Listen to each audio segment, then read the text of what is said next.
अस्सलाम वालेकुम नाजरीन। हिंदुस्तान के बारे में कहा जाता था कि हिंदुस्तान बड़ा तरक्की कर चुका हुआ है, बहुत आगे निकल गया है। पाकिस्तान तो शायद उससे 10 साल 20 साल पीछे है, लेकिन ऐसा नहीं है। आप ये वीडियो मुलाहिजा कर सकते हैं, हिंदुस्तान से आने वाली वीडियोस, जिसके अंदर देखा जा सकता है कि मोदी सरकार ने हिंदुस्तान को पत्थर के दौर में ले जाकर खड़ा किया है। जी हाँ, बिल्कुल। कैसे पत्थर के दौर में? ना तो वहां पर इस वक्त पेट्रोल है और ना ही वहां पर इस वक्त गैस के सिलेंडर मिल रहे हैं।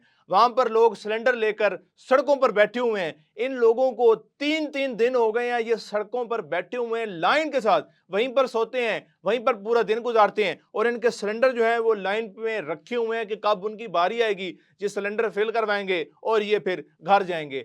यहां तक कि वहां पर मीम्स बन रही हैं कि जिसके घर में इस वक्त एक्स्ट्रा सिलेंडर है उसको वीवीआईपी समझा जा रहा है। तो ये सूरत हाल है इस वक्त हिंदुस्तान की गैस को लेकर। अगर वहीं पर बात की जाए पेट्रोल की, तो पेट्रोल भी वहां पर जो है तकरीबन तकरीबन खत्म होने वाला है। वहां पर इस वक्त इतनी लंबी लंबी लाइंस मौजूद हैं बाइक्स की, गाड़ियों की, जो कि पेट्रोल पंप के बाहर क्या पता नहीं कितने किलोमीटर तक ये लाइंस मौजूद हैं और वहां पर लोग खड़े हैं कि शायद हमें थोड़ा सा पेट्रोल मिल जाए, इतना मिल जाए कि हम घर तक पहुंच जाए। तो उसके बाद अब हिंदुस्तान के खुद लोग कह रहे हैं कि मोदी सरकार ने जो है हमें ला खड़ा किया है पत्थर के दौर में और वह मुकाबला कर रहे हैं हिंदुस्तान वाले पाकिस्तान के साथ कि पाकिस्तान के अंदर तो भी गैस भी मौजूद है, पाकिस्तान के अंदर तो पेट्रोल भी मौजूद है। वहां तो ना पेट्रोल पंपों के बाहर इतनी लंबी लाइनें हैं, ना ही वहां पर जो है वो जहां से गैस मिलती है, जहां से सिलेंडर मिलते हैं या सिलेंडर रिफिल होते हैं, ना वहां पर इस तरह का रश है। तो हिंदुस्तान में क्यों? अब ऐसा क्यों हुआ है? क्योंकि उन्होंने हिकमत अमली नहीं अपनाई। उनके जहन में था कि हमारा शायद अमेरिका के साथ अच्छा ताल्लुक है,